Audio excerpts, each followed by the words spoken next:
गौरा जी बैठी मचियावा मन ही मन सोचली हो आहे करते मोरे ललना माया गनवा में ढूरी तना हो आहे करते मोरे ललना माया गनवा में ढूरी तना हो।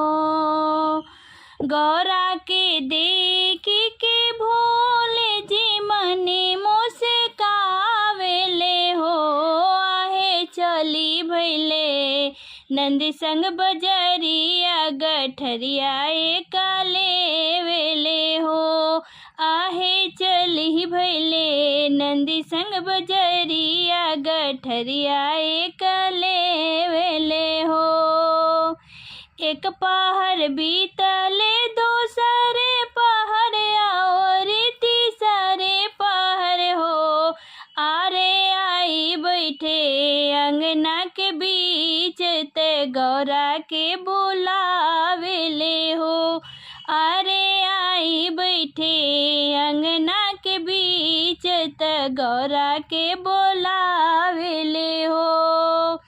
गौरा के लावेले अवजिया सुनाए गौरा प्यारी ना हो गौरा खोली देखा गठरी के गाठ हम लाइनी बाजारी से हो गौरा खोली देखा गठरी के गाठ हम लाइनी बाजारी से हो। गौरा जी लिहाली गठरिया गठरिया गाठ खोलेली हो अरे देखली में मड़ुआ के साथ नोनिया के साग रहे हो अरे देखली में मड़ुआ के साथ और नानुआ के साग रहे हो आहे देखली में झिंगुनी के पात लाला पियर धागा रहे हो अरे देखली में झिंगुनी के पात लाला पियर धागा रहे हो। गौरा जी लिहाली गठरिया गठरिया गाठ खोलेली हो अरे देखली में मड़ुआ के साथ नोनिया के साग रहे हो अरे देखली में झिंगुनी के पात लाल पियर धागा रहे हो।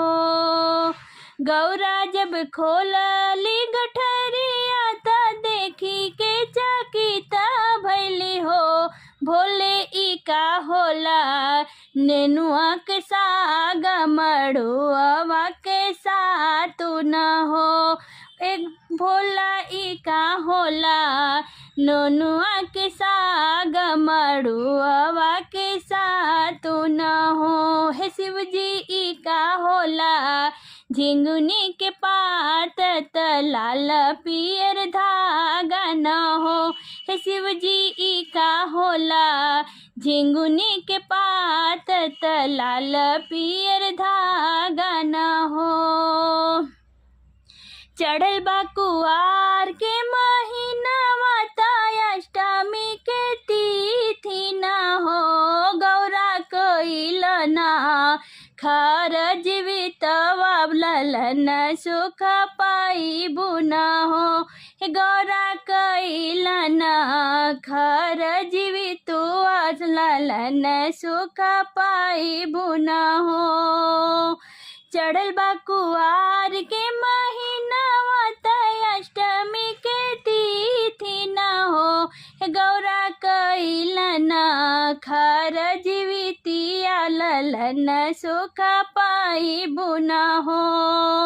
सप्तमी के करी नहाए खाए अष्टमी के भोरे उठी हो गौरा विधि से तू खई सरगिया तचिलो सियारो पहले दिया हो ए गौरा विधि से तो खई सरगिया तचिलो सियारो पहले दिया हो।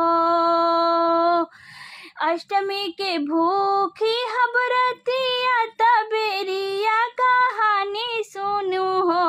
गौरा नवमी में करिह परनवा त बासी जनी खाई न हो। ए गौरा नवमी में करिह परनवा त बासी जनी खाई न हो। विधिवत करिह बरतिया जीवित बहन के ध्यान धरिया हो। गौरा तो हर मनो कामना पूर्ण होई है करी है जीवित हन बाबा हो। हे गौरा तो हर मनो कामना पूर्ण होई है जीवित वाहन बाबा हो। गौरा जी सुनली ध्यान लाई व्रत मन लाई कैली हो। आरे नवरे महीनवा के बाद गजानन खेले आंगना में हो। हे गौरा नवे महीनवा के बाद गजानन खेले आंगना में हो।